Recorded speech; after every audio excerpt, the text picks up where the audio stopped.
get seated. His Excellency, the Deputy President is here with us. Please. When the Deputy President comes in, we shall start with the national anthem and the East African anthem, and then we go straight into the program.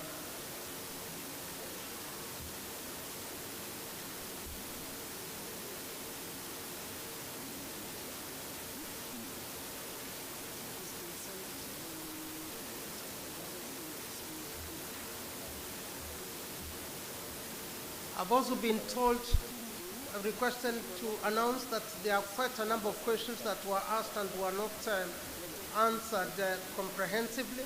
There are various sessions where some of these issues will be covered as we proceed.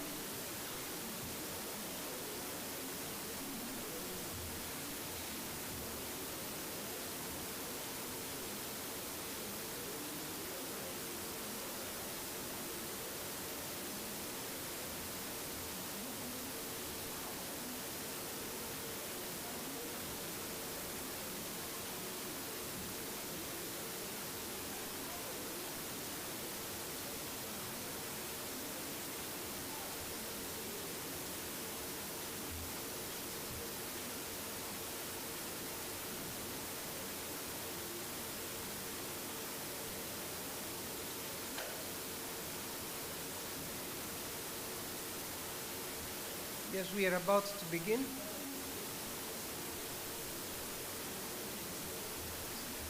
Among the materials you have great innovations that have been taking place in all the counties. Example, various materials, various projects that have impacted on people's lives. There are additional publications on devolution next to you. And as I have said, the media can take you by surprise by asking you questions about what is it that you want to do in your county or any other question.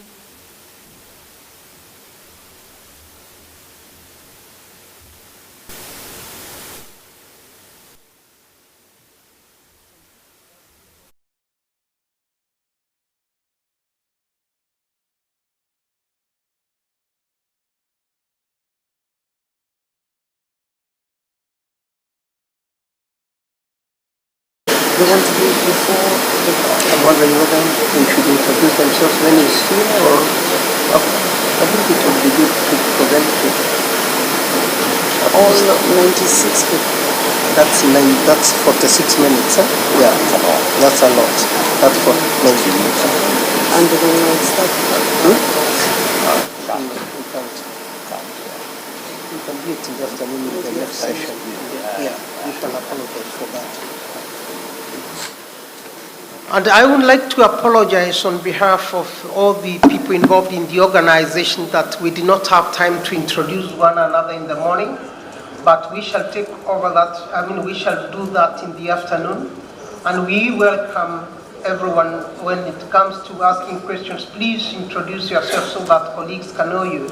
But in the afternoon, before we begin this afternoon session, we shall introduce each governor and the deputy governor for each and every county. We realize that if we did that in the presence of His Excellency, the Deputy President, that will take us about 96 minutes. And 96 minutes, Governor Sakaja, it's not a short time, that's like the whole of the session. But we do recognize that the entire of the country's GDP is here, beginning with Governor Sakaja at 26%. I wish people can out-compete him. I know Kiambu has been out-competing him. Makueni is at 4%. It's been overtaken by Meru at 5%. And Madeira is actually almost catching up with Makueni. Governor Arati is also competing very highly on GDP. Let's see who will outcompete Governor Sakaja at 26%. Narok is also about 5%. Actually, it's under 5%. There is a county GDP report that has been published. And let's not forget great innovations. There is Kisii red wine, if I'm not wrong. Banana wine. and other things that as I said in the morning, there is no single county that we have in this country that doesn't have something that we can say has been done in the last 10 years, something that we can all be very proud about.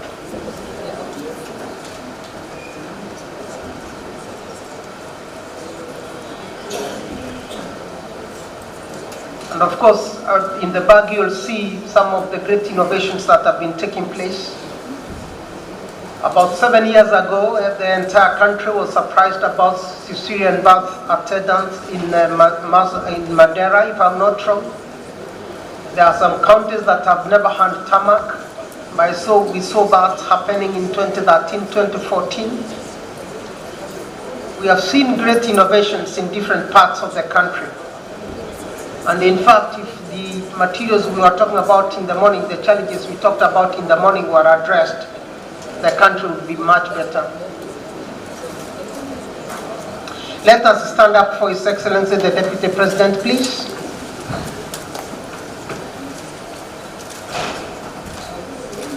And as he comes in, we shall shortly say the national anthem. Welcome, Your Excellency, Mr. Deputy President. We go straight to the national anthem, please. Let's play the national anthem.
Let's get seated.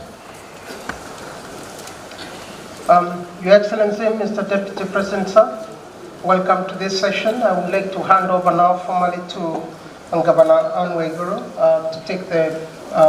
to facilitate the meeting from now onwards. Thank you very much. And karibu sana. Thank you.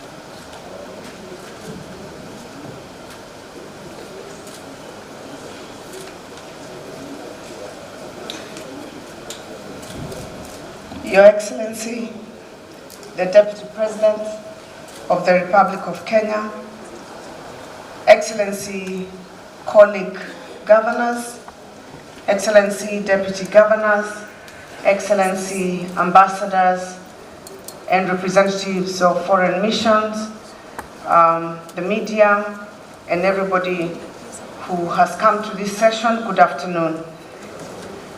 Mine is simple, Your Excellency. For those who don't know me, my name is Anne Waiguru, Governor of Kirinyaga County, and my role is to facilitate this session according to the program. I would like to take this opportunity, first of all, to welcome Your Excellency, the Deputy President, Rigathi Gachagua, for coming to officially open our session, and to appreciate very much that you have made the time to be here. We know that you have an extremely busy schedule forming the new government, and we don't take it for granted that you're here. Similarly, I would like to also appreciate all Excellency governors and deputy governors who've made the time to be here, and also to take this opportunity to congratulate all Excellency governors and also the Deputy President and the President of Kenya, William Samoei Ruto, for having won the recently conducted elections. Here today we have different categories of governors based on the time limits that they have served. We have governors who are coming in for the first time.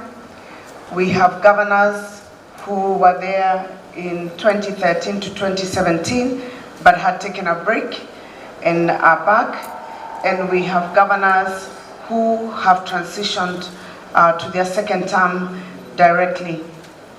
Your Excellency, we also have in this session, for the very first time in the Republic of Kenya, we have 7 women elected governors. And we must take this opportunity to give them a special congratulations. The fact that there are this few, and there were only 3 previously, shows that it is not very easy for women, but we believe that we're making strides toward that end. The objective of this session, the induction that we're having for the next 2 days, is to enable governors and deputy governors appreciate the clamor of devolved governance, to acquaint and reacquaint governors and deputy governors on the policy, legal and administrative frameworks that support the devolved system of governance, to help governors and deputy governors understand planning, budgeting and financing, to help governors and deputy governors understand how county governments interact with government entities, and to help governors and deputy governors understand public procurement and disposal, and also understand the public service. Your Excellency, we will be here for 3 days, starting today, and we will finish on Saturday, 17th September. Allow me now to take this opportunity to invite our first speaker this afternoon. The first speaker is Mr. Gerard Macharia. He is serving as the Regional Director of CHAI. Gerard's responsibilities include overseeing operations in Kenya, Lesotho, Malawi, Mozambique, Rwanda, and South Africa. And he's currently the Vice President and Regional Director for East and Southern Africa. For those who don't know what CHAI stands for, it's Clinton Health Access Initiative, and they have been extremely active in supporting various counties in the health sector. I will request that we keep our speeches to less than 8 minutes each. Thank you. Welcome, Jared.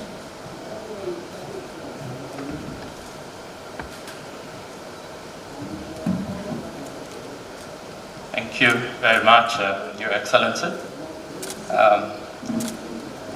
Madam Anne Waiguru, Your Excellency, Deputy President of the Republic of Kenya,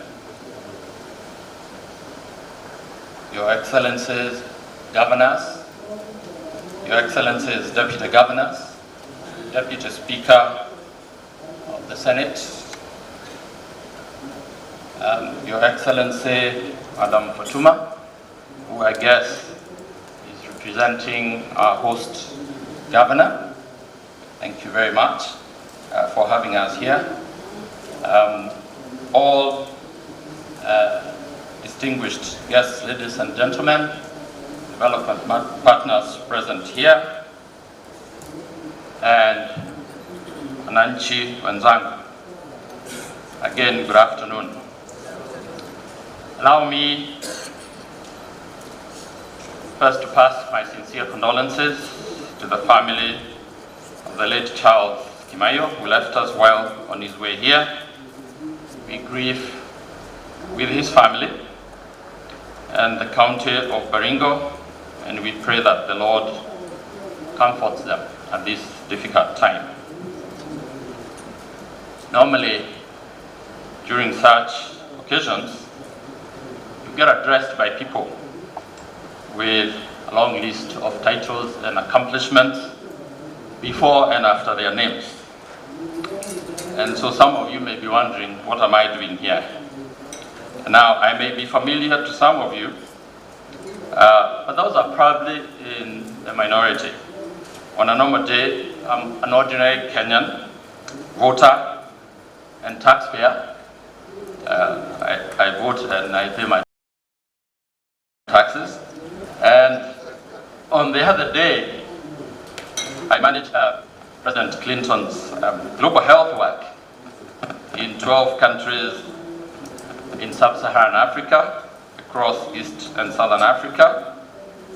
And most of you in this room know us as Chai, as Madam Governor has introduced me. But health also happens to be the most devolved of all functions. And so when Madam Mary Mwichi over there called and asked me to help to finance this function, I did not hesitate, and I will not hesitate in future, but don't come too many times. It is indeed a momentous occasion for us as Kenyans as we launch what I can refer to as season 3 of devolved government. You will agree with me that these last 9 years of devolution have been significant and unique. And you're now sitting here with a completely new mandate that came directly from Wanjiko and not from boardroom negotiations. And I believe I'm right in saying that. Yeah. But you have to earn that mandate because it comes with high expectations. And this is the first time since 2002, many of you will agree with me, that we are ushering a new order into office with some real problems that are hurting ordinary Kenyans. And we have some tough times ahead of us, believe you me. Now, I have been a great supporter of devolution since back then, these last 9 years, working with your counties since 2013. So your CECs, your chief officers, and your directors, especially in the health sector, have been my very good friends. And we have developed and executed solutions across the entire sector, whether it's maternal and child health, vaccines, screening for cancer, COVID response, oxygen systems, health financing, HIV, TB, and many, many other things that we have done together. I have laughed with those officers from your counties, but I have also cried with them. And through the tough times, but I still pledge to continue working with them, and I'm still here, and that I commit to continue doing. I congratulate all of you 47. You deserve this honor and privilege to serve.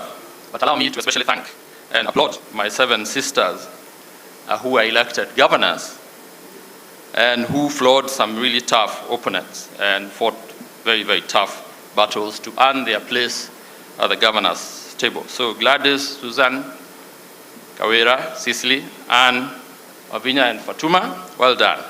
Well done. I salute you.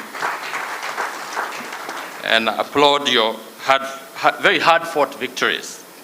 And I can tell you, of my mother's 8 children, I am the proud and only brother of my own 7 sisters.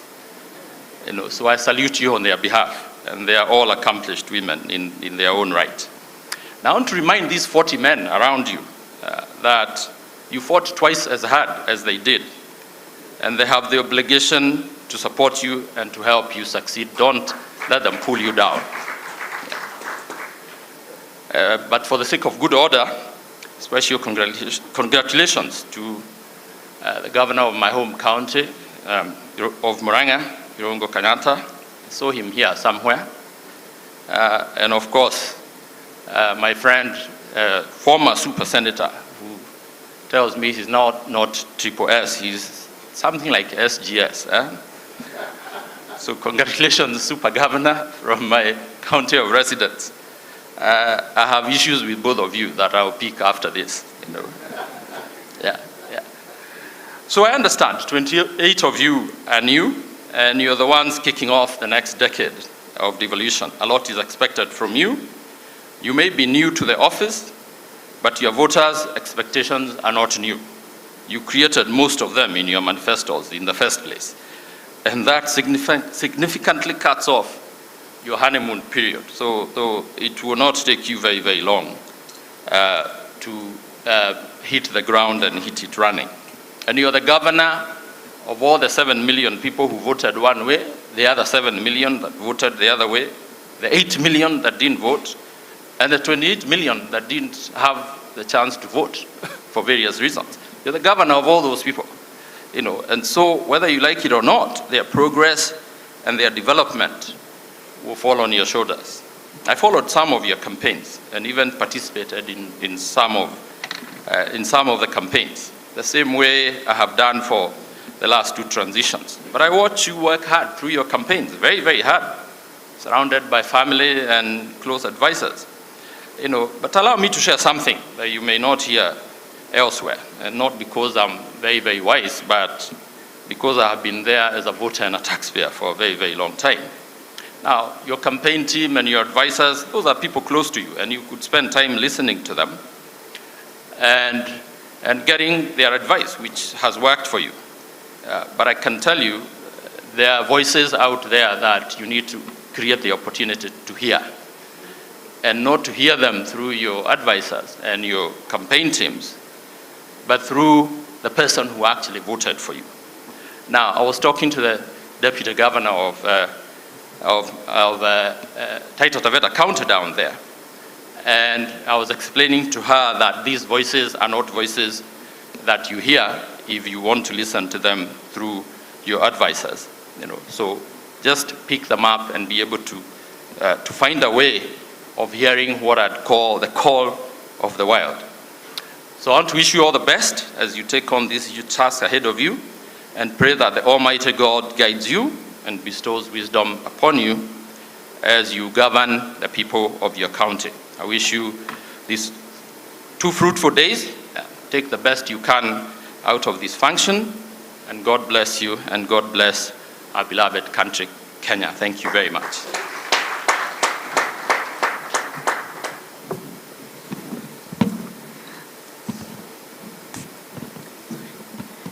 Your Excellency, I expected Gerald to mention actual support that they have given to many counties, but because he didn't, allow me to just mention 2 things that they have helped us do in Kirinyaga County. I don't know why he didn't mention the projects. Maybe it's because I gave him a 2 minutes note. In Kirinyaga County, we are the beneficiaries of support. We actually established our cancer center through the support of the Clinton Foundation. One of the things that is so phenomenal about one of the things they gave us in the cancer center, apart from establishing the whole structures and everything, there's the machine that they gave us that, for lack of a better word, because I am not a doctor, I'll call it a machine, but it is used to treat cancer. And apparently it uses hydrogen, if I'm not wrong. And if our woman is tested for cervical cancer and it's in the early stages of, let's say, stage 1 or 2, that equipment is used to treat the cancer instantaneously. And we got that machine from the Clinton Foundation. So when you hear them say they're talking to somebody, I will be also on the queue behind Sakaja, because I know that I can get support. The other support that we've gotten from the CHAI for us is the automation of our hospital, setting up the health information management system. That also for Kirinyaga County, and I'm sure there are many other counties that have been supported through the First Ladies. Now we are calling it the First Spouses Association through the Clinton Foundation. The next speaker, Your Excellency, is Ambassador Ole Thonke. Thonke was the ambassador of Denmark to Pakistan in 2016 and 17, and to Bolivia 2013 to 16, before his ambassadorial appointment. Ambassador Thonke served as the deputy head of mission at the embassy in Kenya and as a first secretary in the embassy of Benin.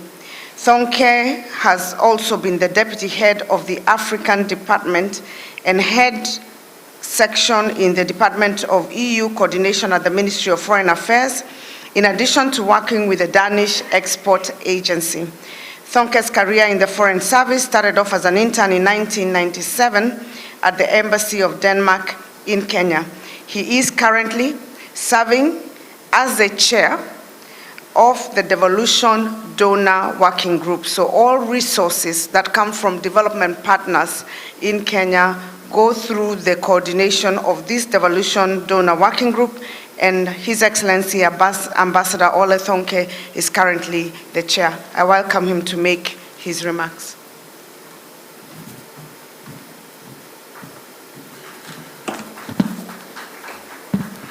Thank you so much, Anne.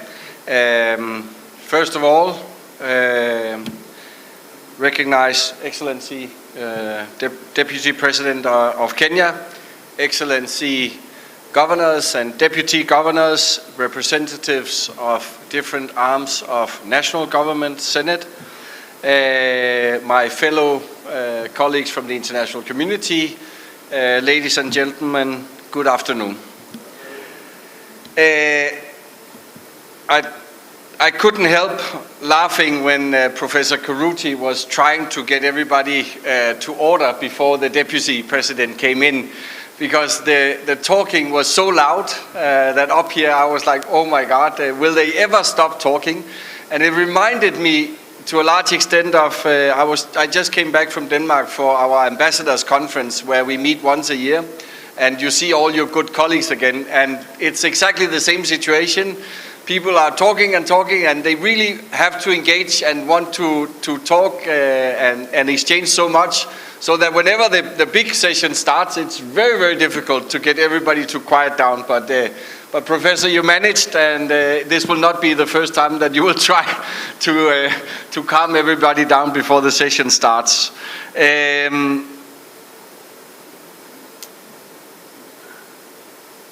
We, as international partners and working for devolution, really thank you for inviting us and me to this important event. I stand here, as Anne explained, as the representative of the Devolution Donor Group. And I really cannot emphasize to you how much we appreciate the partnership that we have, both with government at national level, but also, of course, with government, with the devolved government functions, and you as county governments as such. Denmark and World Bank, we are co-chairing the group. I just wanted to remind everybody that the other important development partners are UK, EU, US, Germany, Sweden, Norway, Finland, Italy, UNDP, and UNICEF, of whom most of them are here. So please engage. I know that we have many different projects, engagements, partnerships with all of you, and we are here to engage. And we are all here also because we deeply believe that devolution matters in Kenya. I was here, as Anne mentioned, both in 1997 and fortunate enough to come back to your amazing country in 2009 before devolution. And coming back 2 years ago as an ambassador, for me, the transformation of Kenya and the service delivery to the citizens of Kenya that devolution has made possible is really impressive. I honestly believe that the devolution part of the constitution was one of the most important reforms that was included in 2010 when the devolution was when the constitution was changed. I also, as others, want to congratulate all of you for being either elected or re-elected as governors, and for me it's all about winning the confidence of the voters, and you now have a term of 5 years to prove you worthy of their confidence. And for us as international community, it really speaks to the maturity of the democracy of Kenya that you had so peaceful elections. I think that was what everybody and all the people of Kenya wanted, but it was not given beforehand, and there was a lot of anxiety. But at the end of the day, these elections was probably the most peaceful elections in the history of Kenya.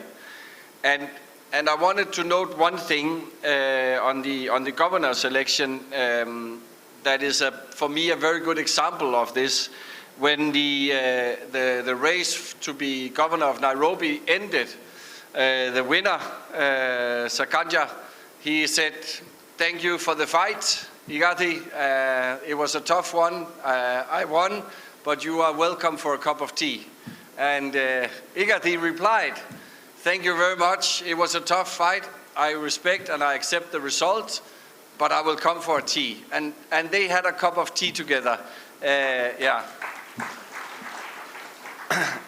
And it reminded me of a trend that we are having in Denmark they call it constructive politics, where of course all elections are fierce and you fight your opponents. That's basically what you do during an election. But after the election, you kind of make up and you look at the challenges ahead of us and you start to work together with your political opponents. And that's hence the name constructive politics. So people reach out, they come together, say, we actually have a huge challenge. Let's find a solution together. I'll take also on board your ideas. In Denmark, we saw it a lot during the pandemic. When COVID just hit, for everybody it was such a huge challenge that the government alone, which is not a majority government in Denmark, they really had to get everybody on board, because the things that they were about to implement of lockdowns of society were so huge, so that everybody had to come together and work together. So I really hope that cup of tea has inspired many of you, both at governor level, but also many of you have to work with county assemblies that are a mixed bag, if I can put it that way. Not all of them will come from the same political party as you as governors, but as we have heard also from the stage before, you need to work with them to produce the results for the citizens of your counties. And I had a breakfast with the newly elected governor of Turkana this morning before coming here. And he said one of the first things he did was to reach out to all his members of his county assembly to make sure that they were all together, even though they were from different political parties, to move this forward. I also, but I'm not sure how much praise and applause the 7 female governors can handle, but just maybe to recognize that you are on an upward trend. In 20 years' time, the men, you will be more than the men, maybe. But for me, this is just a testimony of Kenyan voters having increasingly confidence in female leaders of Kenya.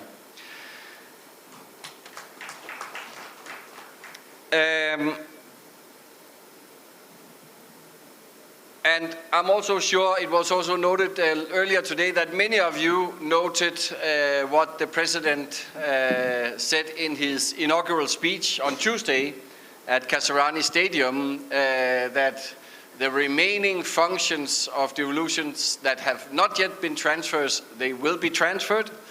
And not only that, but resources will follow that, and they will be timely. And of course, that is a question that has been outstanding for many years.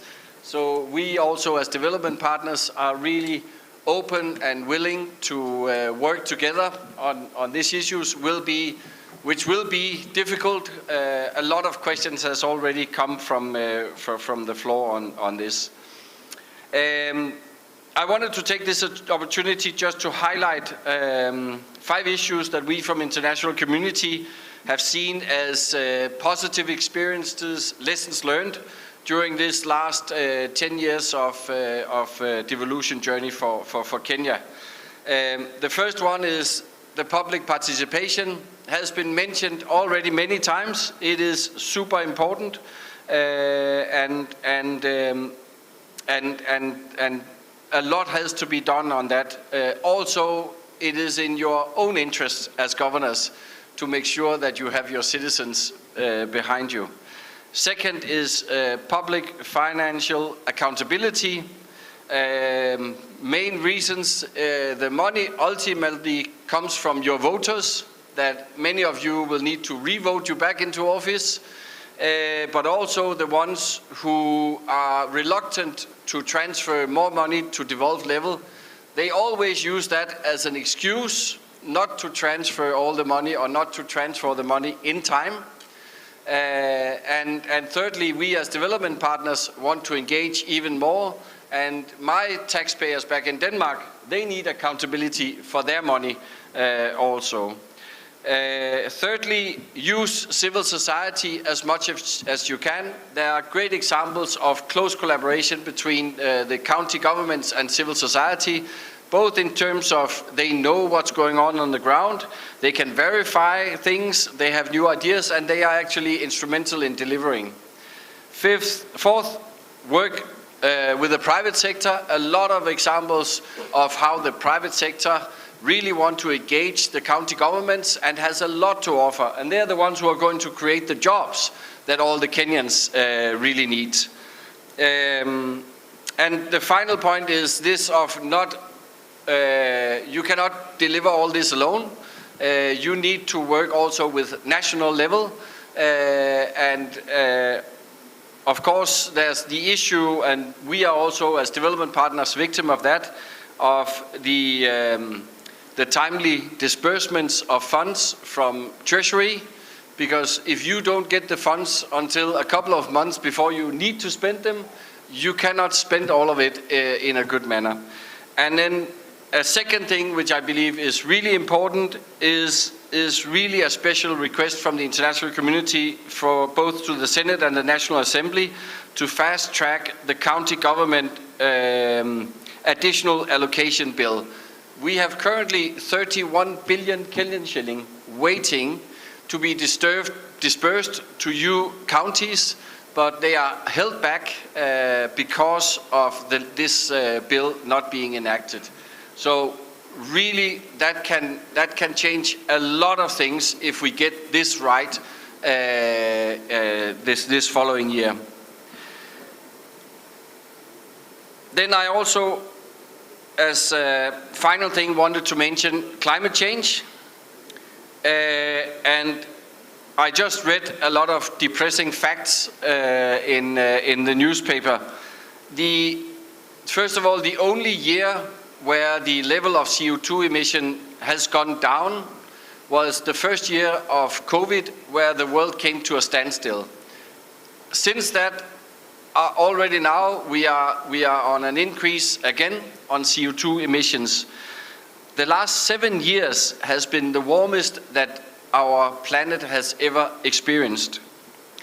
And another fact is that we now have 5 times as many natural disasters as 50 years ago due to climate change. And I know many of you come from counties where the drought is really, really hurting the people. And the message reading all of these facts is that the climate change will not go away in the near term. We are currently above 1 degree increase. We will very soon reach 1.5 degree increase. And if we are extremely lucky, all the world leaders will keep their promises as they have right now. And if they do that, then we will end at around 2.8 degree global warming. That's what we are looking into right now. Therefore, I'm very, very happy that all you counties have worked and I'm sure will continue working on your climate action plans. We as development partners are ready to work together with you. The flagship program is called FLOCA, headed by the World Bank, but supported by many bilateral development partners, also including Denmark. The philosophy, basically, which I'm really fond of, is that mitigation and CO2 emissions, the world needs to fight that at a global level, but adaptation and living with the new conditions of the climate needs to be fought at local level. And local level in Kenya, that's you in the county governments. So to conclude, we as development partners remain committed to devolution in Kenya. We really want to engage with you. I'm sure a lot of us, I can promise that I personally will come and visit many of you in the coming years. We hope and want to integrate as much as we can into your own development plans, where also the SDGs are a part of that. And apart from that, I wish you good luck and all the best of success. Thank you so much.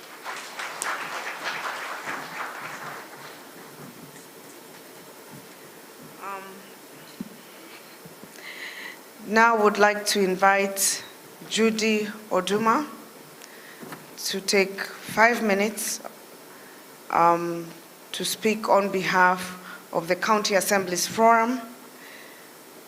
I'm told Judy is the current Chief Executive Officer of CAF, and Judy served as the Director of Committees at the Council of Governors prior to going to CAF.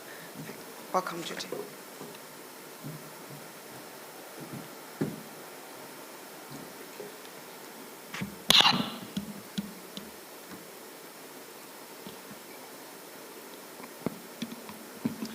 Thank you very much, Your Excellency, the Deputy President, Excellency Governors present.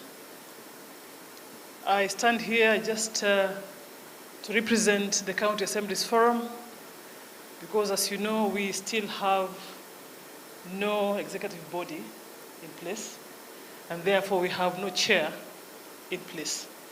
So I will be speaking on behalf of CAF. I think it's indeed a pleasure to be here, having worked with both COG and now CAF. I must say we take pride in seeing what has happened in the devolution space, and we wish to welcome you and work with you as you begin this journey for the next 5 years. CAF, as you know, maybe for the benefit of those who might not have interacted with CAF, is the coordinating body for all the 47 county assemblies. So when I stand here, you see the speakers and the members of county assemblies that you're going to work with soon when you go back to your counties. And so we have been working very well with the Council of Governors and our partners, Senate, in just ensuring that we put together matters concerning county governments and just ensuring that we represent the interests of the county governments. That's both the executive and the legislative arms. Your Excellency, I think this retreat or induction, as you may call it, come in a very good time. And of course, the theme proposed here towards better governance and outcome-driven service delivery at the counties fits in perfectly within the narrative that, if you allow me, I would call the life and times of devolution, the last 10 years. And I say this because we have seen a solid foundation that has been built. The achievements have been very significant, tangible, and visible.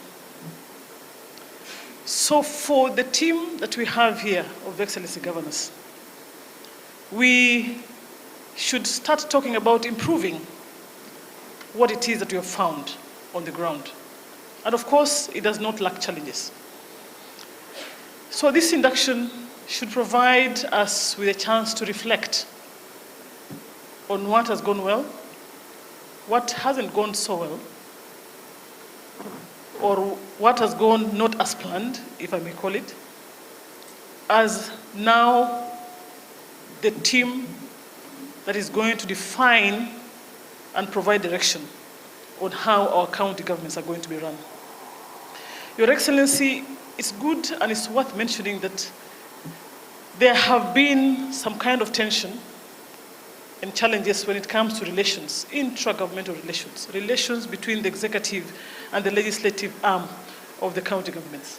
I think we must mention that, because we must take cognizance of the fact that sometimes, and most of the times, actually this also disrupt service delivery. And it has taken some of the previous governors and even members of county assemblies a lot of time to just resolve matters that maybe would have been sorted out or discussed and resolved if we embraced the alternative dispute resolution mechanism that we actually have in place. Litigation can be very expensive, actually very costly, and time-wasting. So we are hoping that we will have to embrace maybe the alternative dispute resolution to be able to work smoothly at the county government level. We have worked very well, even with the presidency, the Council of Governors, in discussing the issues of division of revenue, shareable revenue to county assemblies, together with CRA and other bodies, and Senate, of course. We, however, know that there still stands a challenge when it comes to full financial independence of the county assemblies. And sometimes this has not worked very well in facilitating them to really be able to legislate and provide the oversight, just as provided for in the Constitution. And I saw that I finish because I've just been warned. I wanted to just mention, and I'll skip other points I had put down. It will be good that I also just highlight how dynamic our county assemblies and county governments actually can be, the executive. In this term alone, we have seen quite a number of members of county assembly who have been elected in different higher positions in this political arena. And I think it's good to mention, I have my own speaker here. Speaker Mandela is now the Governor Mandela. We have our own Governor Isiolo, who was a member of County Assembly of Nairobi and is now Governor Isiolo. We have many deputy governors sitting here, Rotich, ours from Tharaka Nithi, and many others. Others have also been elected as members of parliament. And I think it just tells us that really we have great potential at the county assembly. And I hope that we will work towards actually building more. And as we speak about 7 governors, we have now over 115 members of county assembly who are women who have been also elected. And I think we'll continue building the capacity and just finding ways in which we can nurture more leadership potential from the county assemblies. I thank you, and thank you for your time. Thank you.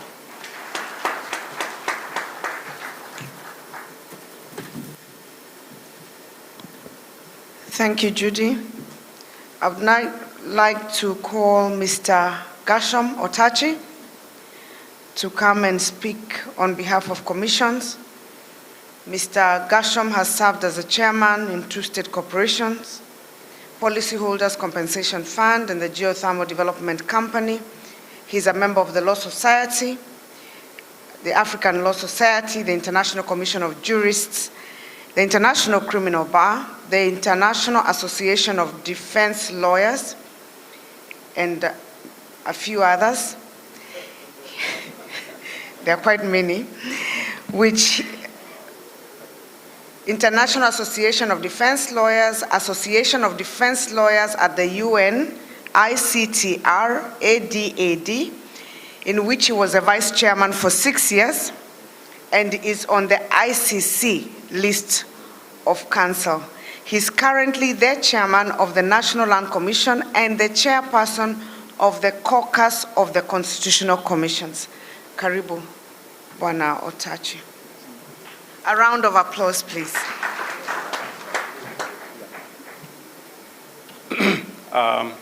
Your Excellency, the Deputy President, Honorable Rigathi Gachagua, Your Excellencies, the governors and deputy governors, all protocols observed. It gives me great pleasure to join you this afternoon during this engagement that is of great importance to our nation's journey of constitutionalism. On behalf of the Constitutional Commissions and independent officers, allow me to convey warm greetings to all the distinguished participants here present.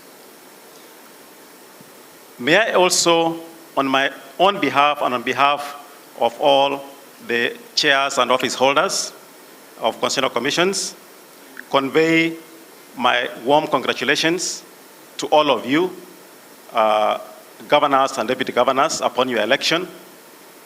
And as appears to be the theme today, may I convey special congratulations to the female, to the lady governors.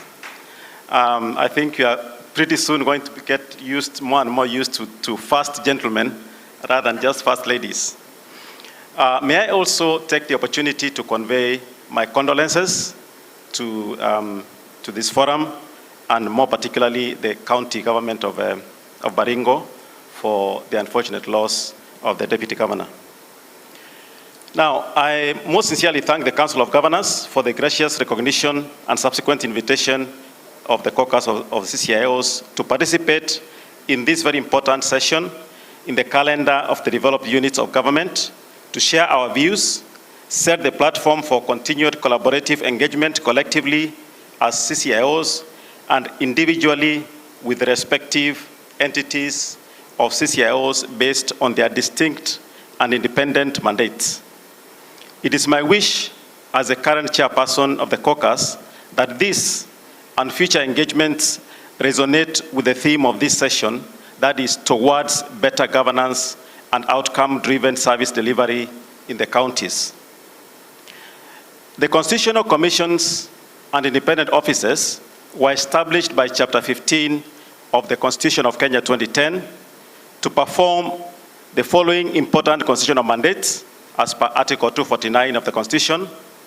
A, protect the sovereignty of the people of Kenya.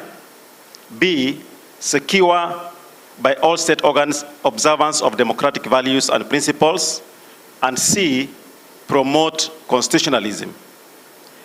In 2012, the chairpersons of the Constitutional Commissions and the holders of independent offices established a collaborative and consultative forum in order to provide an avenue for collaboration and consultation. And that is the forum that I currently chair. And just like the COG, although not as pronounced due to structural and financial factors, the caucus holds regular consultative meetings and rotational annual conferences in the counties to take stock of the progress made in policy, legal, and regulatory reforms, in addition to reviewing the development of related institutional frameworks. Unfortunately, the rotational conferences were not held for the last 2 years because of COVID. This year, 2022, we celebrated 10 years of the establishment of the CCIOs by the 2010 Constitution, via a series of activities that culminated in an anniversary celebration on 13th of April 2022 at the KICC. The theme of the celebration was celebrating a decade of promoting constitutionalism and observance of democratic values and principles. We launched a compendium titled Taking Stock that details milestones by each member, as well as challenges and aspirations beyond the 10 years of implementation of our Constitution. We shall be more than glad through the COG to share copies of the compendium for your review as you take over the mantle of governorship. This will provide highlights in areas of partnership, collaboration, and general engagement. Now, as I sat here this morning, I listened to presentations about the challenges faced by the Council of Governors, and it brought back reflections on our own celebrations of 10 years, because we are looking at the evolution in 10 years and the need to take stock of what has happened in those 10 years. What I particularly remarked was the issues that are common to both the county governments and the constitutional commissions. One of the lessons we've learned and the challenges is funding. The other has to do with legislation that appears to claw back on the mandates of the various bodies. So to that extent, I see a convergence in terms of the challenges that we faced over time. But in this regard, I'm happy to note that His Excellency, the President, committed at the swearing in that the developed government would get back all these, both the funding and the functions. I am warned about time. I have just 2 minutes, so I will just wrap up. So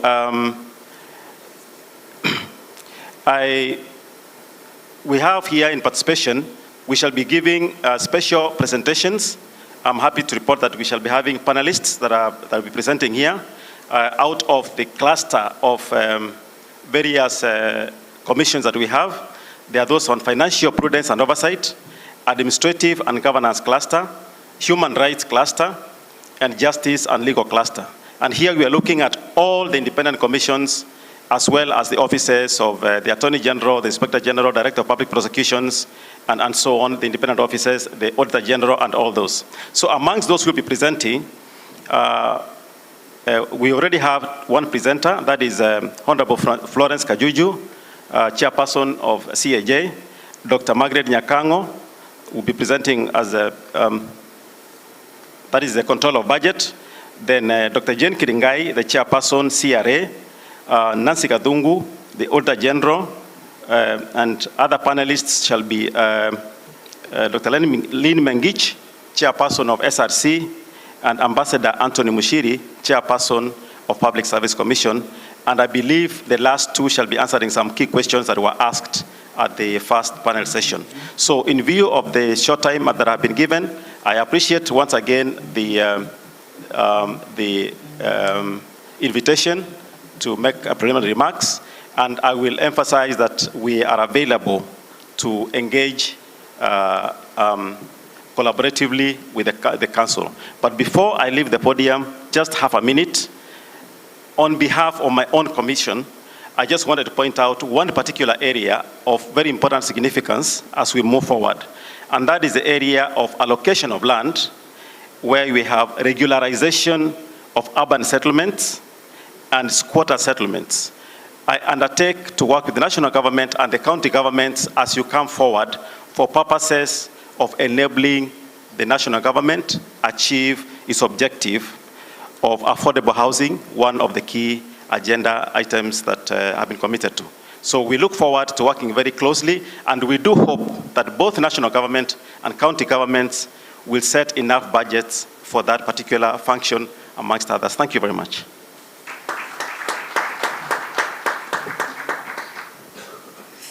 Thank you. Thank you, Mr. Otachi. We're now nearing the end, and at this time, I would like to invite Senator Kathuri Murungi. He was elected to the National Assembly in 2013. In the National Assembly, he was a member of Departmental Committee on Environment and Natural Resources. He's currently serving as a Meru Senator and Deputy Speaker of the Senate, and I would request you to welcome him with a round of applause.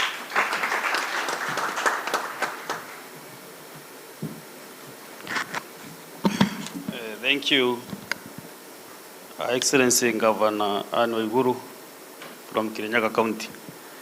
I want to first congratulate the Deputy President and the President of the Republic of Kenya upon the inauguration to hold the offices for the 5 years. I also want to congratulate all the Excellency Governors in this room, and also I saw some members of Parliament. Martha Wangari, I saw her somewhere for your election in last August. I also want to take note of the 7 gracious ladies who have been elected as governors. You can see we are making good progress. And also on a right note, to recognize 3 leaders from the county I represent in this room, Our Excellency Kawira Mwangaza, Meru Governor, Honorable Kajuju, who is the Chair Ombudsman, and Madam Mary Mweti, who is the CEO Council of Governors. You can see Meru is doing so well. I'm very happy indeed. I'm here on behalf, if you look at the program, on behalf of my boss, late Honorable Amason Kingi, the Speaker of the Senate.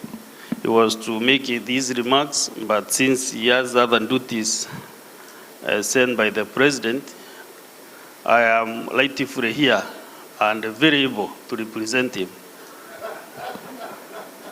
Thank you, my Deputy President, for this opportunity. I am barely 7 days old as the Deputy Speaker of the Senate. So whatever mistakes I make, Honorable Motura, you must make sure that you forgive any errors or commissions. I want to start by saying that it is my great honor to be here today as we embark on this journey together towards the 3rd phase of devolution.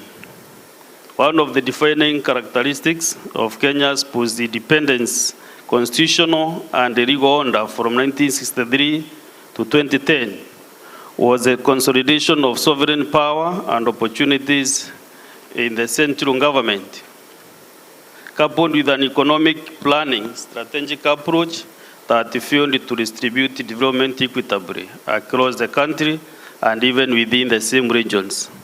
A pattern of official marginalization and skewed distribution of national resources emerged.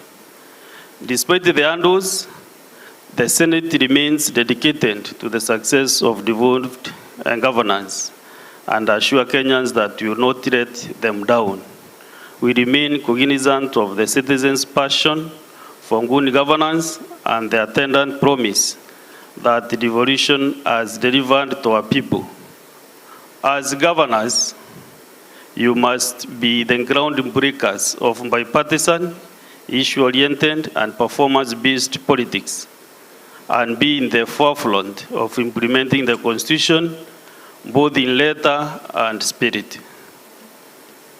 In all honesty, the biggest problems in the implementation of the Constitution is the reluctance and at the times hostility of politicians at the national and county levels to respect it, or to use its mechanisms to resolve issues amicably and procedurally without going to the option court in quotes. Our guest of honor, Your Excellency, Sir, Excellency Governors, as Kenyans, we must have the audacity to congratulate ourselves as a country for taking a bold move by adopting this novel, all-inclusive, participatory, and transformative developmental system. Devolution is a living and vibrant system which people have utilized to rise from undesirable socio-economic situations towards modernization and sustainable development.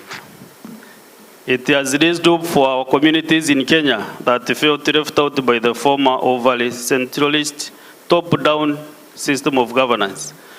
If I take, for example, counties like Wajir and Mandera, before devolution, they have never witnessed even 1 inch of tarmac, But there are towns today, they are progressing so well with a few kilometers of tarmac courtesy of devolution.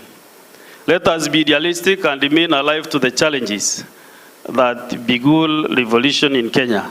In other countries that practice devolution, administrative units were put in place before the political units were created. In Kenya, the new political and administrative units are being created at once. I know the views of gains for devolution is unstable. The expectations of society are unrealistic at times, and yet it is the game changer for this country in terms of development, and so we must ensure that it not only works, but works extremely well so that we disappoint the naysayers.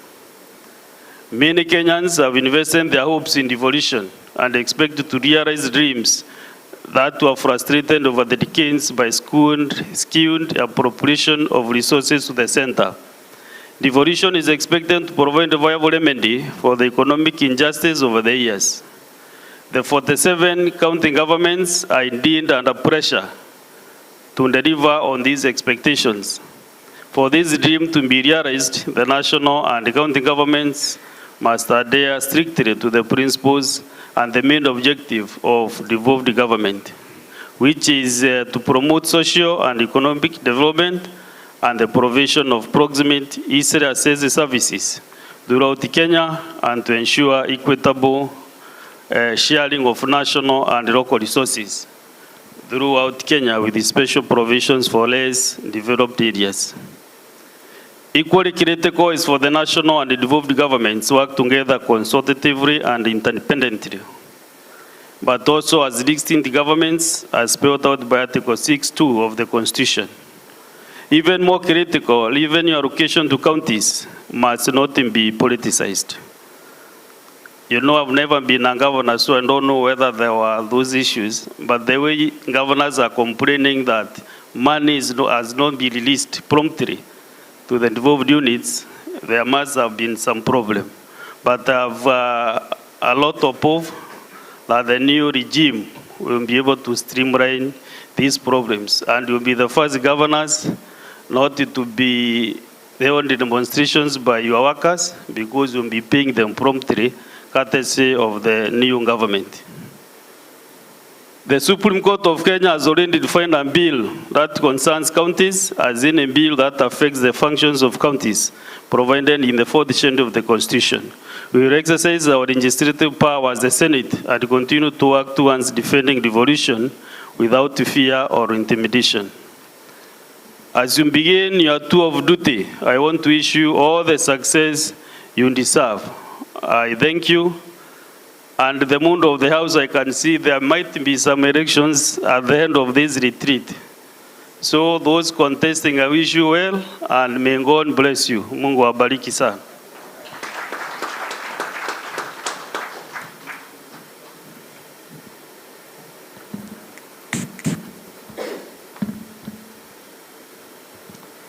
Before I invite my colleague to make her remarks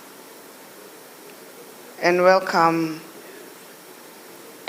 His Excellency the Deputy President, allow me to also share my sincere condolences to the Governor of Baringo, Your Excellency Cheboy, and the people of Baringo for the loss of your Deputy Governor, Mr. Charles Kipng'ok. We pray that the family and the people of Baringo found peace and comfort in God. You have also heard at the end of the Senator's speech that he said, by the mood in the House, you can tell that there is an election. Now, a wise African man said that if you hang around a young lady without declaring your intentions, you will end up fetching water during her wedding. And because I don't want to be a fetcher of water, I declare my intention to be allowed to be chair, and because I won't have the opportunity to be on this microphone, I think it's important I declare my intentions early so I don't end up fetching water. The next speaker is Madam Fatuma Achani. Madam Fatuma has served as an associate advocate with Minor Jenga Company from 2008 and 2009. She also served as legal counsel and program officer of the Federation of Women Lawyers from 2009 to 2012. She was the County Executive Committee member of Infrastructure, Roads and Physical Planning before becoming the Deputy Governor of Kwale County. She is the current Governor of Kwale County. I would like to request her, after she makes her remark, to please welcome His Excellency, the Deputy President. Your Excellency. Thank you, my big sister, Her Excellency Waiguru. Your Excellency, the Deputy President of the Republic of Kenya, Honorable Rigathi Gachagua, Excellency Governors, Deputy Governors, Development Partners, all invited guests, good afternoon. I'm standing before you today on behalf of my brother, Governor Mombasa, His Excellency Abu Somad Sharif, who is being sworn in today. So I'm acting as the host. Karibuni sana. Your Excellency, the Deputy President of the Republic of Kenya, welcome. May I take this opportunity to thank the Almighty God for giving us this opportunity to be here today.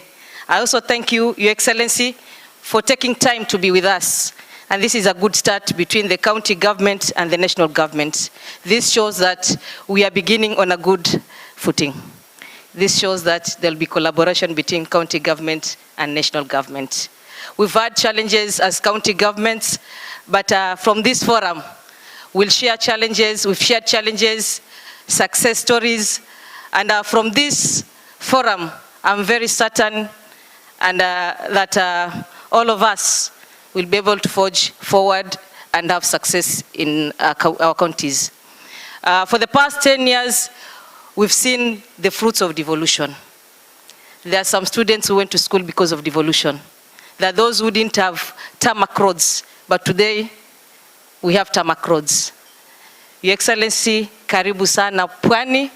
Your Excellency Governors, mnakaribishwa sana Pwani.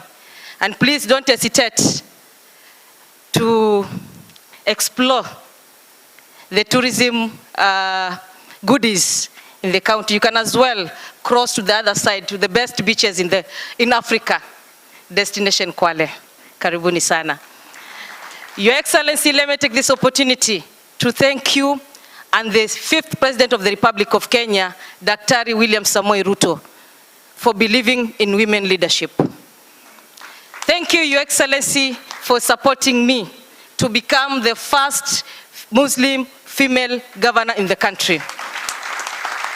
Ubarikiwe sana, mubarikiwe sana, and this is the future is female. Jamani, karibuni sana Pwani, msisite hapa, tutembee Pwani nzima, kuna mazuri. Baada ya darasa hapa, pia tuchukue opportunity ya kutembea mwambao wa Pwani. On behalf of my colleagues, governors from the Coast region, tunawakaribisha sana. May I take this opportunity to welcome His Excellency, the Deputy President of the Republic of Kenya, His Excellency Rigathi Gachagua. Karibu sana.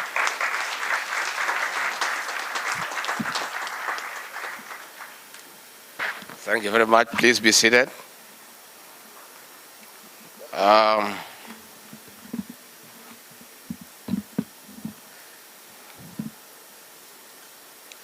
Your Excellencies, the governors and the deputy governors, the development partners, resource persons, and all of those who are here this afternoon, good afternoon.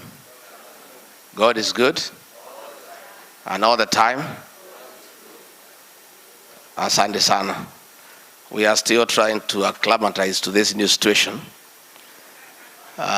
because if it was a wish of human beings, we would not be here today. But we are here because of the will of God.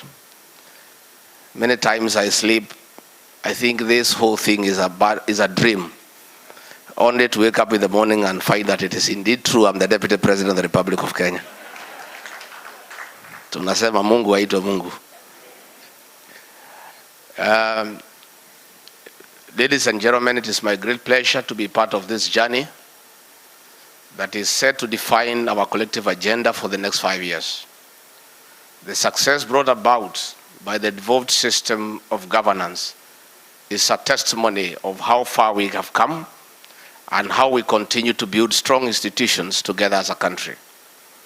Let me start by congratulating all of you for being elected as governors and deputy governors of your respective counties. Hongera sana. It is indeed a sign that wananchi have faith in the plans you have of improving their lives. As we begin the journey, we as the new administration look forward to partnering with you to uplift the living standards of the people of Kenya. And probably I also join the previous speakers in paying special tribute to our women governors who are elected. Pongezi sana. Even as you are being congratulated, I also want to take part in feeling nice on your success. Because among the 7 governors, I campaigned very hard for 4 of them against my fellow men. So as you bask in the glory, we also are part of that effort. Over the last 10 years, the politics of devolution explained the high intensity of hopes and expectations that have been pinned to it. There are great opportunities and enormous challenges awaiting you and the new administration, which will determine the fate of the country, politically and economically, for years to come. As the national government will continue to deepen our devolution support strategies while committing to respond to new issues evolving from time to time throughout the implementation process. Distinguished guests, we have all just come out of a very competitive and intense process of an issue-based campaign, as you are all aware, the Kenya Kwanza administration committed to implement a raft of policies that are aimed at addressing the challenges that continue to bedevil the Kenyan people. If fully implemented with your support, our agenda will have far-reaching implications on both the economic and social well-being of our country.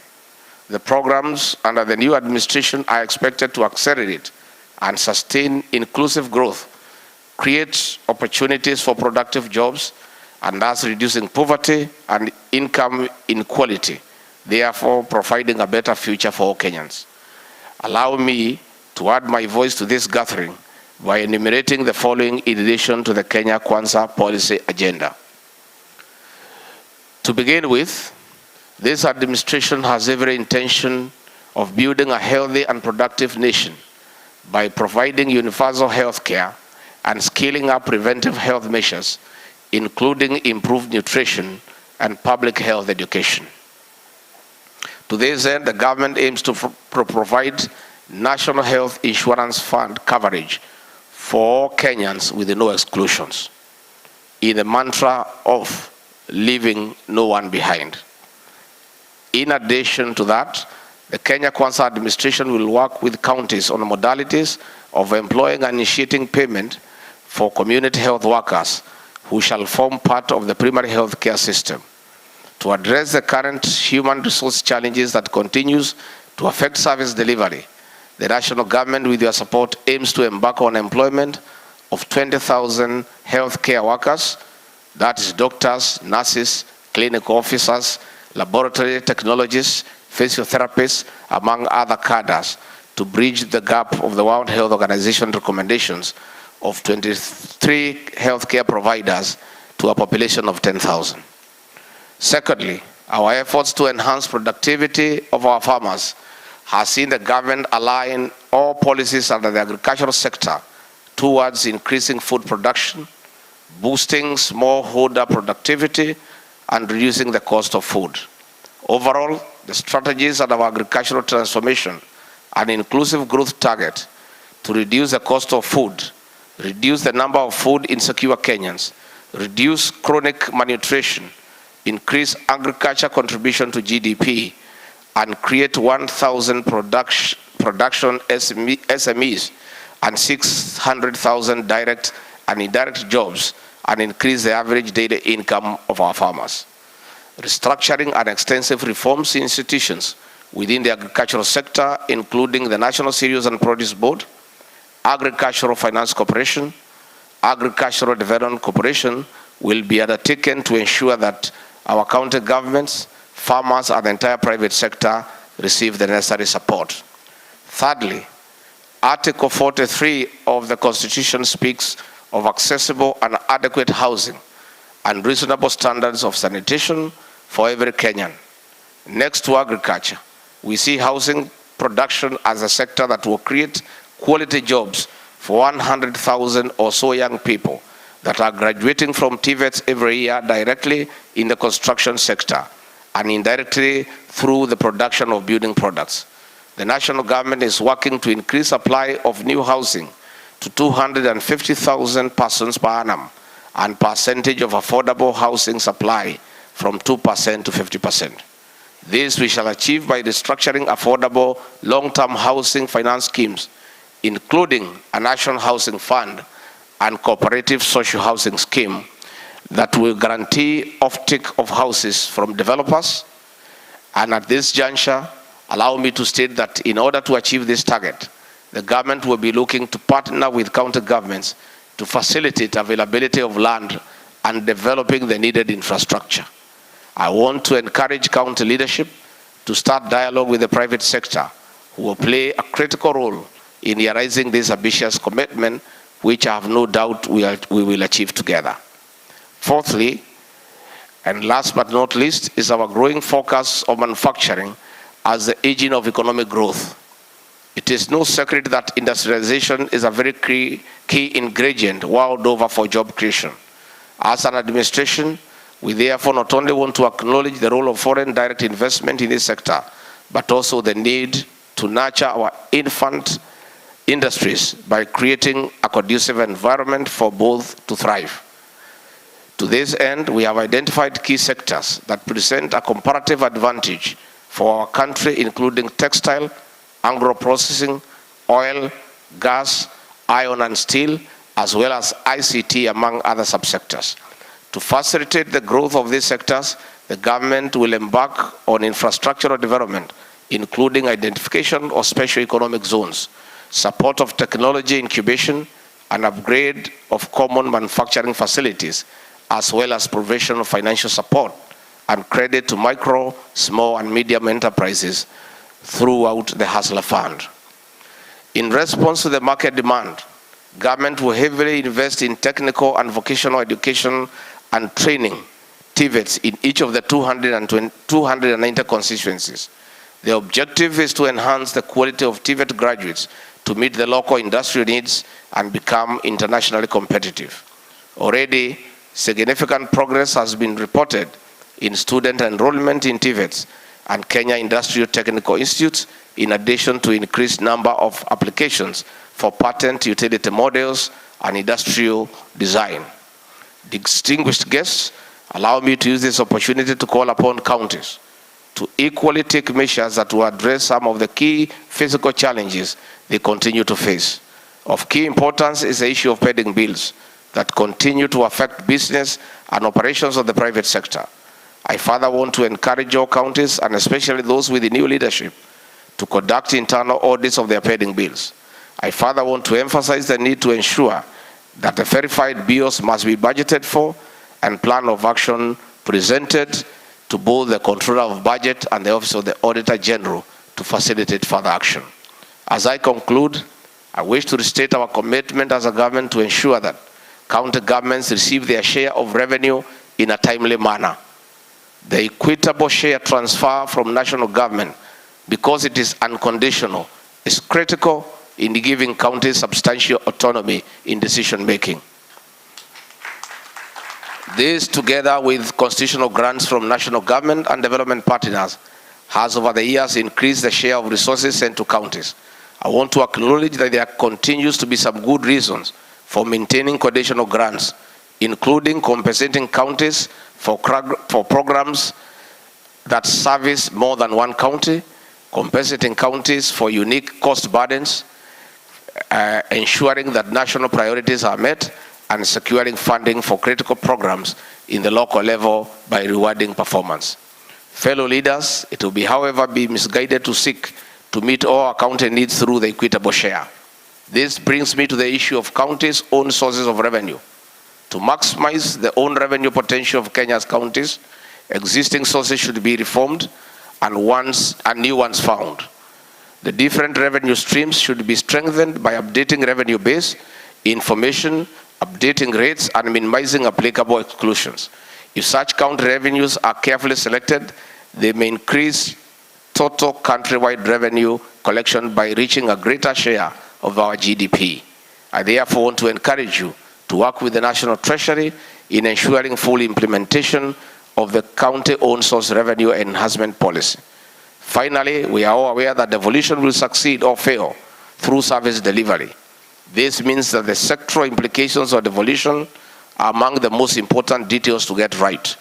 Article 189, Sub-Article 2 of the Constitution mandates the two levels of government to cooperate in the performance of functions and further prescribes working through joint committees for that purpose.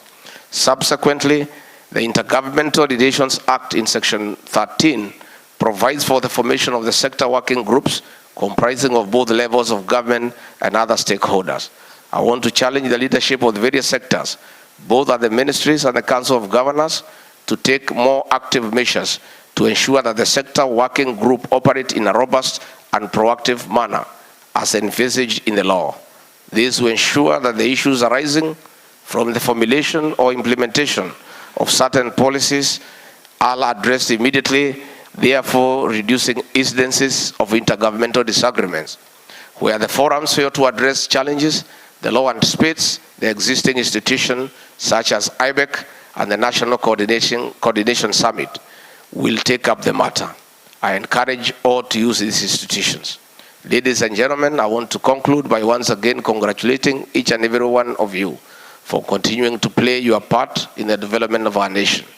I wish you well as you embark on servicing the great people of Kenya and electing leaders of this council. I look forward to a continued vibrant engagement with all of you under the auspice of IBEC. With those very many remarks, I wish to declare this induction conference officially opened. God bless you and God bless Kenya. On a light note, first and foremost, I want to bring you greetings of goodwill from my boss, the President of the Republic of Kenya, Dr. William Ruto. He has sent me with a specific message to our governors and their deputies that he is serious about devolution. And he has told me that the remarks he made in his inaugural speech were true and genuine, and just like he has started with the judiciary, more things are coming to support devolution. I want to assure you that things are going to be different for you. IBEC will be a serious forum. You know it wasn't serious because there was lack of political goodwill. Relevant cabinet secretaries did not come to those meetings. All the things that were agreed on were not implemented because the chair was William Ruto. That nonsensical politics have come to an end. All the IBEC forums, all the relevant cabinet secretaries will be present, and they will implement instantly what has been agreed upon. As an elected leader, I want to assure you, the kind of disrespect that was displayed to elected leaders in the last 5 years, including elected governors, by national government officials, is a thing of the past. These national government officials, we have told them, and will drum it to their ears, that getting elected is not an easy thing. It's a very serious business. Being elected by 100,000 people who slept in different homes and came one morning without any meeting, without any consultation, and deciding you are the governor of your county is not a mean achievement. And I want to assure you, once the top leadership has addressed the issue of attitude towards elected governors, that respect will trickle down to the bottom. And you shall see. I'll tell these county commissioners, I'll tell the police commanders that an elected governor is the people's choice. And the people that you are coming to govern have made a decision as to who will govern them. And we'll tell these officials, if you cannot work with an elected governor, the choices are very narrow. A governor cannot go on transfer. He has just to stay there. So it's you to align yourself with elected leaders. And I must say, the kind of disrespect we have seen towards elected leaders, all the way from the deputy president to the governors, to the MPs, to the senators, to the women reps, by government functionaries, has come to an end. I will be shortly, once we form government and we have a minister for interior and a PS, I will be convening regional meetings with the regional commissioner, the county commissioners, and the governors, so that we align them properly on the new way of doing things in this country. The sovereignty of this country is expressed by the people through their elected representatives. And that is why we must align all our government officials to that reality, so that we are able to work properly. And therefore, that is something that will happen. The president has told me to inform you that the coordination summit will be convened regularly as per the law. We'll do it twice a year, and if need be, we can do it as many times. And he has given a commitment that the first summit will be convened before the end of the year. He has further asked me to inform you that that summit will not be a monologue. It will be a serious consultative forum between the president, his deputy, and elected governors, so that we can move Kenya forward. The era of summoning meetings and lecturing elected leaders like children must come to an end.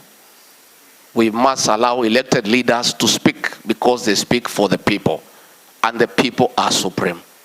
So those forums, and I have no doubt in my mind, will unlock most of the issues that you have. The issue of delayed disbursements will be addressed. The issue of transferring the remaining functions, followed by resources, will be addressed shortly. We must give true meaning to devolution, because that is what the Constitution says. And indeed, when we have gone round, the people of Kenya are truly happy about devolution. Therefore, I want to invite all of you, please disregard the various political formations that we had. This coalition versus this one. That is water under the bridge. We are all now elected to serve the people of Kenya. Let us work together. Let us work together, and my office is open. And I'll be very proactive in intervening in all situations where you need intervention from the national government officials to make sure that you are able to deliver your mandate to the people who elected you. My office will be available. I will be available personally. And for the few who know me, I'm an easy guy. I'm not complicated. I'm not complicated. I have no hang-ups about these positions. This is all nonsense. This is nothing. What is important is to serve the people and to be available to your fellow elected leaders, irrespective of your position. So please, my office is open. Let's engage. Let's move on. And in our new government, we have no boundary of who supported Kenya Kwanza, who supported Azimio. That is water under the bridge. Ourselves, we are magnanimous in victory, and we want to move this country forward. And this is our country, irrespective of who won and who didn't. That is now a matter that belongs to the past. Let us all work together for the betterment of our country. And we have just started the journey of economic transformation to change the lives of the people of Kenya, to improve the quality of life for the people of Kenya, to create an enabling environment for Kenyans to do business. Our policy is less and less government in people's lives and more services to the people of Kenya. Finally, I want to assure you, we are aware of the harassment and intimidation governors have undergone through by state agencies. The level of extortion by detectives pretending to be fighting graft, whereas they were just extorting money from governors and officials, is a thing of the past. We have told DCI to go back to Kiambu Road and wait for crimes to be reported there. They have no business in government offices, hovering all over and creating a toxic environment for service delivery. We cannot have detectives in government offices because they poison the atmosphere and the environment for civil servants to deliver. So we are going to tell our security officers that they cannot send a junior police officer to go and harass and interrogate an elected governor. If there is an issue that needs to be addressed, as it should be, we are not saying we don't fight graft, but let us be decent people. Let us have respect for elected leaders. Let the head of that particular organization write a letter to the governor himself and not delegate to some junior officers to address a sitting governor, because that is not right. And those are the things that we are going to do to restore the dignity of our leaders, to enable them perform. Because when you embarrass an elected leader in front of his juniors and you go away, how do you expect him to perform the following day? That is what we must do. And I've told them, I was a civil servant for many years. Those days when things were working properly, a gazetted officer could only be interrogated by a gazetted officer. There is no way you can send a corporal or a constable to interrogate a sitting governor. If you want, you must look at the level, the various levels in the security sectors. We engage at that level so that there is dignity and decorum. And that is what is most important. So, ladies and gentlemen, I want to assure you that as chair of IBEC, you will enjoy working with me. Yeah, you'll enjoy. And by the way, nobody will harass you anymore. You guys are so lucky that the deputy president is a guy who has been harassed. Therefore, what we have agreed with Dr. William Ruto, that probably the harassment and intimidation we went through, it was all God's doing, so that never shall we allow other Kenyans to be treated that way. So we'll work hard, we'll work together, we'll support you. Devolution must succeed. But please work as a team. Put the differences of Azimio and Kenya Kwanza aside. That is water under the bridge. Elect your leaders without looking at who belongs to what formation, and be together. It's a saying in my community that buffaloes don't move together in a herd because of liking each other. They move together because of the danger of walking alone. So you work together. You have a better bargaining power. You have a better leverage when you work as a team. If you can elect your chair through consensus, so be it. If you can agree on the other positions, so be it. Be a strong team, and so that you are able to engage.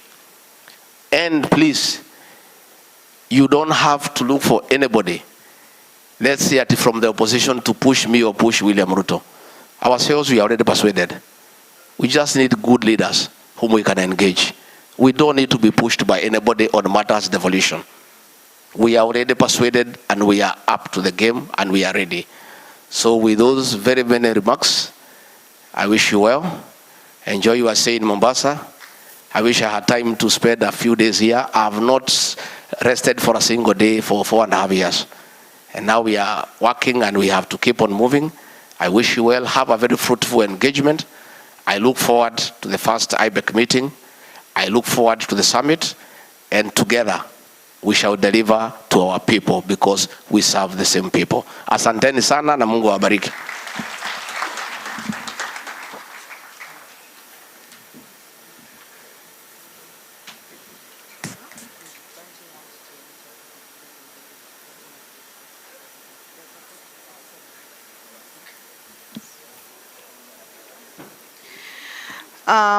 Thank you very much, Your Excellency, the Deputy President, for those remarks. I think many governors feel encouraged and more at peace than even before. I've heard you inviting them to enjoy Mombasa, and also my sister, Her Excellency Achani, did the same.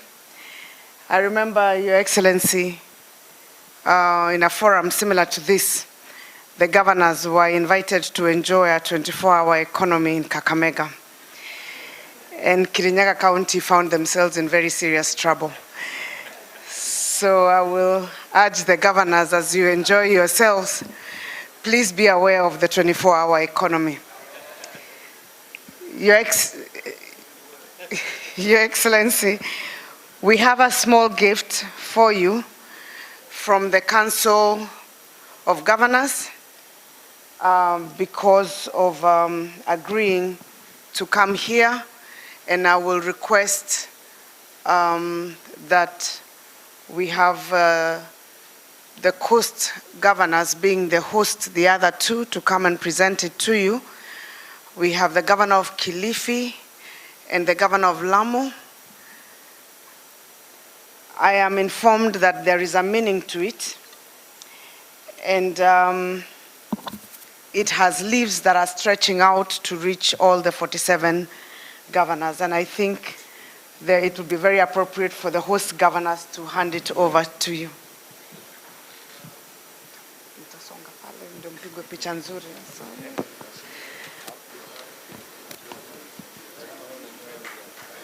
A round of applause. It's on behalf of all,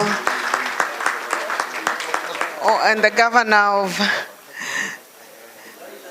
Taita and Tana River also.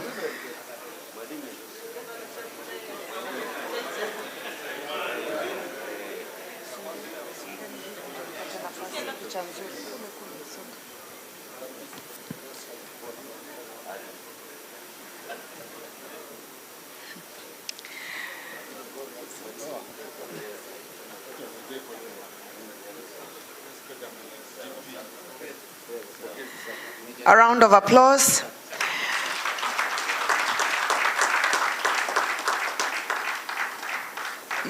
Your Excellency, also allow me to request all the lady governors in the House to also come and present the gift on behalf of the lady governors as well. Susan, Cicely. Lady governors, it is just for balance. If you notice the first picture, we want a reverse of it. And then I will ask Karuti Kanyinga.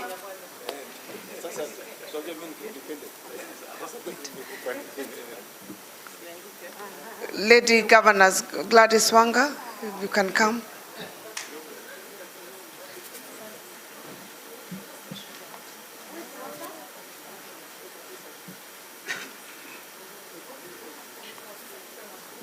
Thank you very much.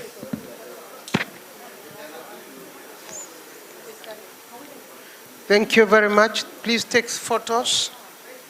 Someone is, yes, sorry, oh, sorry about that.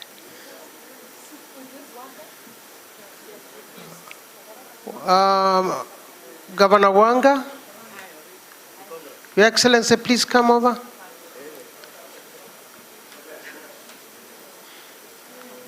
Gladys Wanga. Run.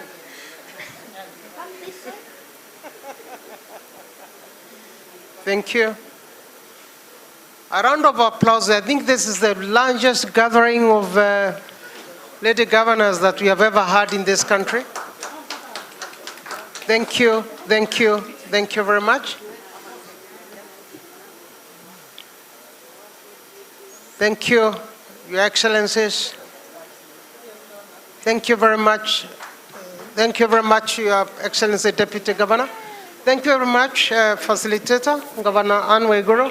We are going to take a group photograph downstairs. We are going to take group photograph downstairs, and we are going to be led by the COG. She is going to lead us outside. The first group photo is with the governors, then followed by another large group with the deputy governors and senators and everybody else who is around. COG, please lead governors outside for a group photo and show where the group photo is going to be taken.